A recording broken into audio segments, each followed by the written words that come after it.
Yes, it's me, Jazzy J, up in the house, and I'm about to do a quick review about all these shows that just came on today. Love and Hip Hop, Black Ink, all VH1 all the time, and even Catfish came on tonight, but we ain't really gonna get much into that. First thing I want to get into is Love and Hip Hop.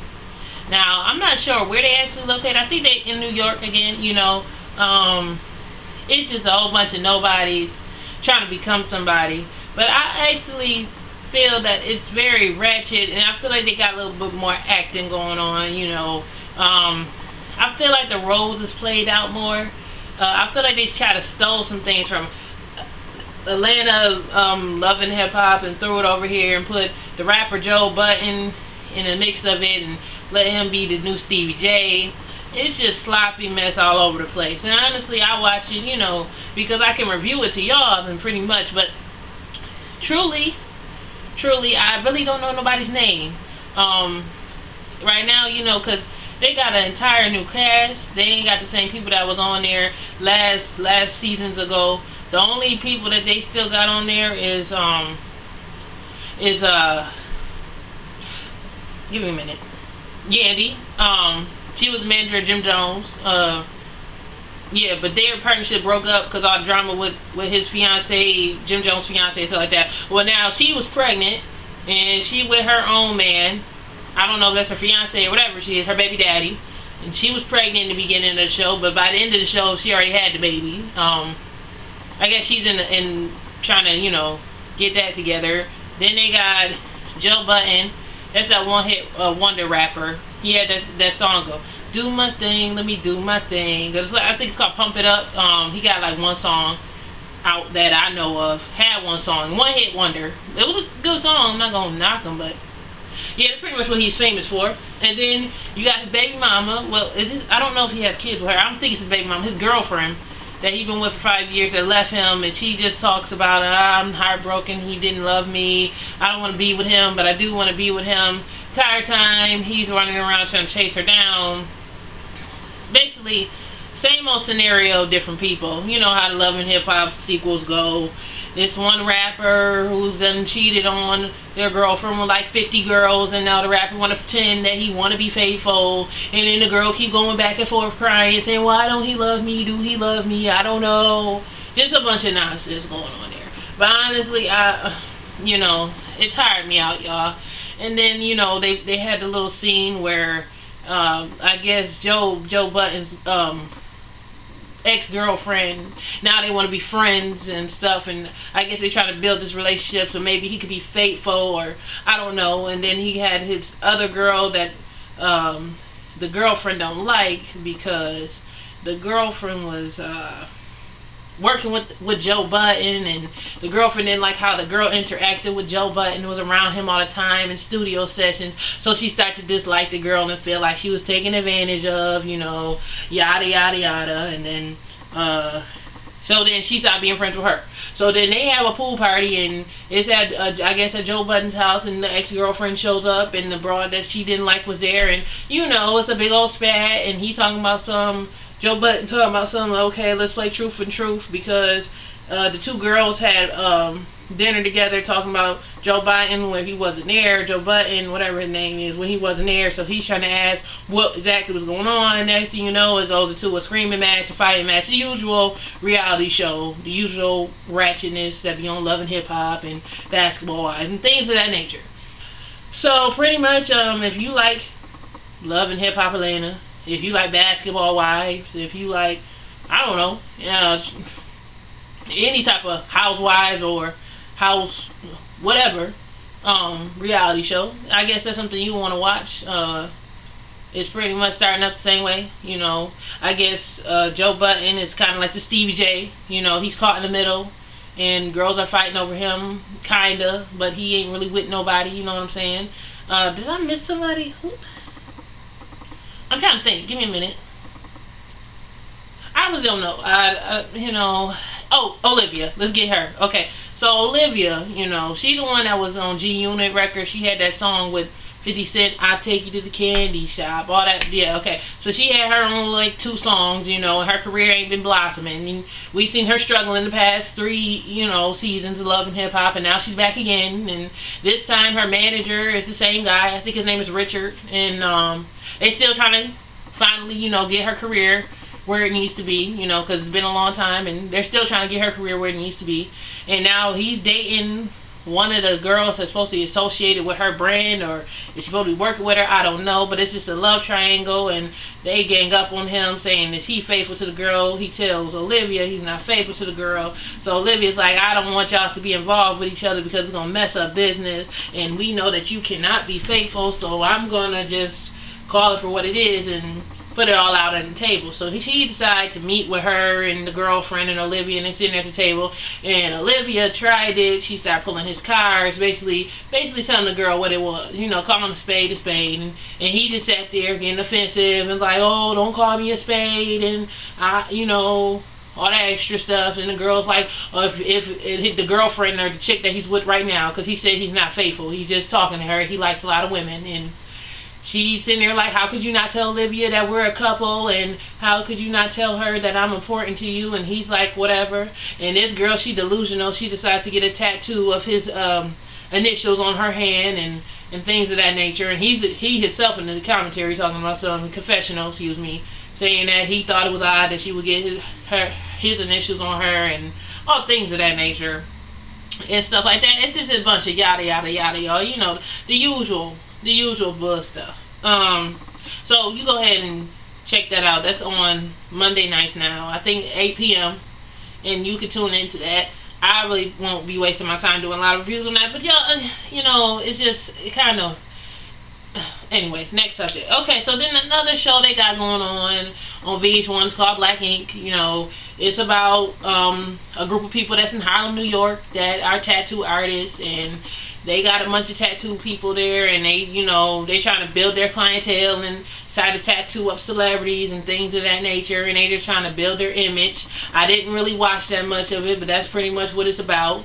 And, you know, of course, it's going to be all that drama in between there. You got a bunch of girls and a bunch of guys and a bunch of drama. So, I mean, that comes on right after Love and Hip Hop, so that's your VH1 lineup right there. So that's Black Ink at 9 o'clock in Love and Hip Hop.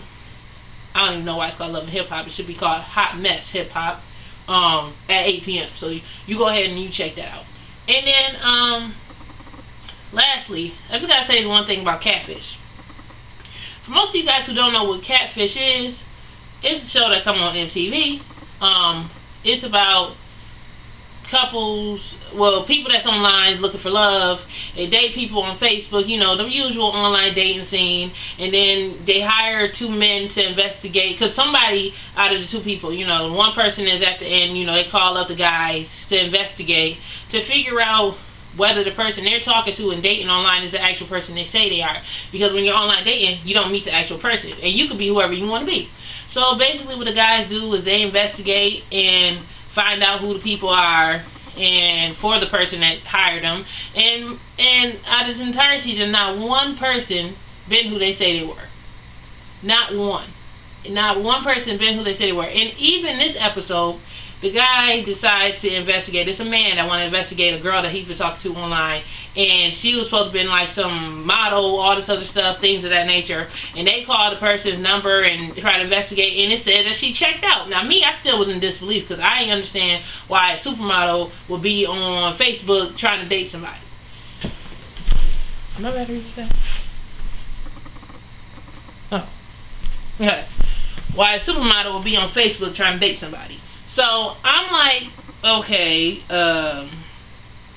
yeah, you know, basically they investigated into it further, and pretty much she was a fraud. You know, they parked outside his house because they said that they were going to meet her and follow her to where she was, but she said no, she'll come and see him. So she decides to get up and go, you know, and she drives up and pulls in the driveway, get out the car, and You know, come to find out it's not who he said he was or she said she was, and he was upset, and she's like, why?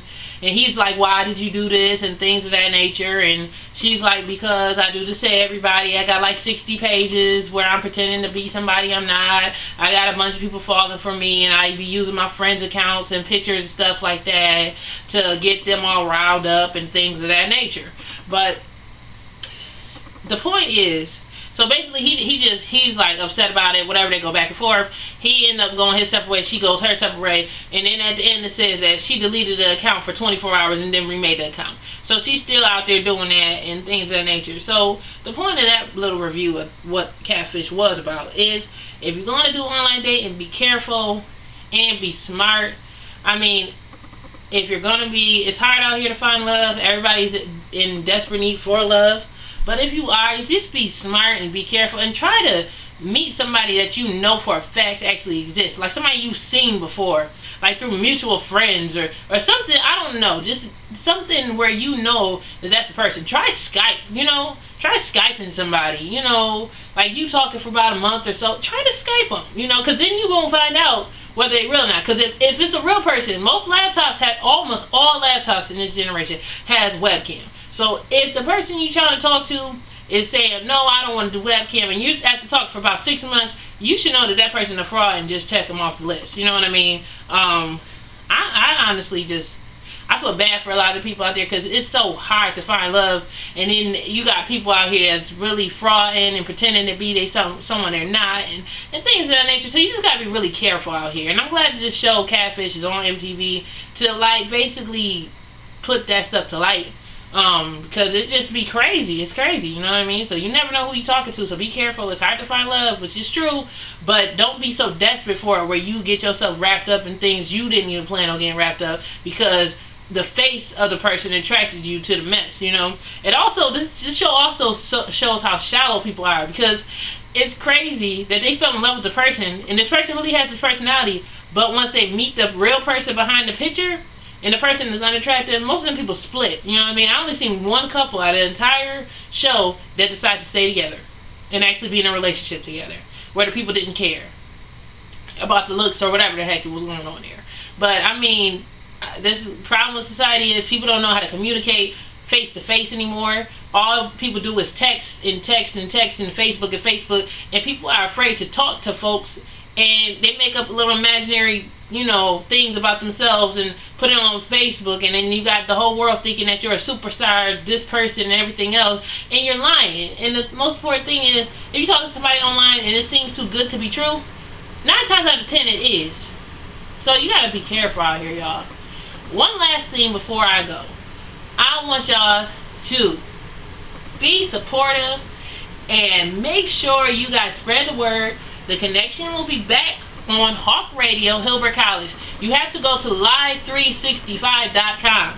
That's live365.com. It is an app that you can download to your phone. Live365.com. Say it with me now. Live365.com. And then you search Hawk Radio. And once you get on Hawk Radio, you know what I'm saying, Hawk Radio, Hilbert College, you will hear me, you will hear my friend Lawrence, you will hear my friend Q, and we have guests actually booked, y'all. So you're going to be hearing all types of new music, and I've been listening to these artists, and they're very talented. They're underground artists. It's people that I really want y'all to hear and to become fans of, you know. Try to share this video. I'm going to really, you know, share this video to a lot of people because, you know, I'm going to be on my networking thing for this video. So you guys will know January 28th is the date. 8 p.m. Monday at 8 p.m. Now I'm trying to extend the show to be on 2 times a week. So if anything changes, I will give you guys another video update. I'm hoping that we might be able to extend to Mondays 8 p.m. and Wednesdays 8 p.m. to 10 p.m. And it's going to be bananas. The show's going to be 10 times better. We booking people. I'm excited. And we about to do the thing. So like this video, pass this video around, listen to everybody I know on Facebook, you know what I'm saying. Make sure you guys get the info on the connection. I'm glad that I checked out a lot of my video views. Some of them was at 300, 400 views, so at least people tuning in. And go and get that app on your smartphone. It's the app. It says Live 365. Hold on, let me get it for you. Give me a minute. Hold on. I'm going to show y'all exactly what the app looks like now. Okay, Now this is the app. It said, it's hard to see it, but yeah, so it's like that this little thing right here, you know, this would be like a green box, and then if you click on it, it says Live 365. You see the signature right here, live365.com. You go ahead and you go click on there and you search for Hawk Radio. You go in the search bar, you put in there, just put in Hawk Radio. Or you can put in Hawk. I don't know which one's going to pop up, but let me see. And then it's going to pop up here. Let's see here. Up, top of the list. Bam, baby. And just like that, you have the radio station. So if you could just see the logo, it's a bird, you know, and just come on and support us. Support us, because I guarantee you that you will not be disappointed at all. And I'm excited about it, and I'm excited to get it restarted, because I have been out of school for a while, and it's time for me to go back to college so I can do the best that I can and bring y'all the best YouTube online radio show. And just keep supporting us. That's Jazzy J, Lawrence, and Q, y'all. And we gonna keep it pushing. So I'm going to share this video. You need to share this video. Please like this video. And I'll see y'all around town.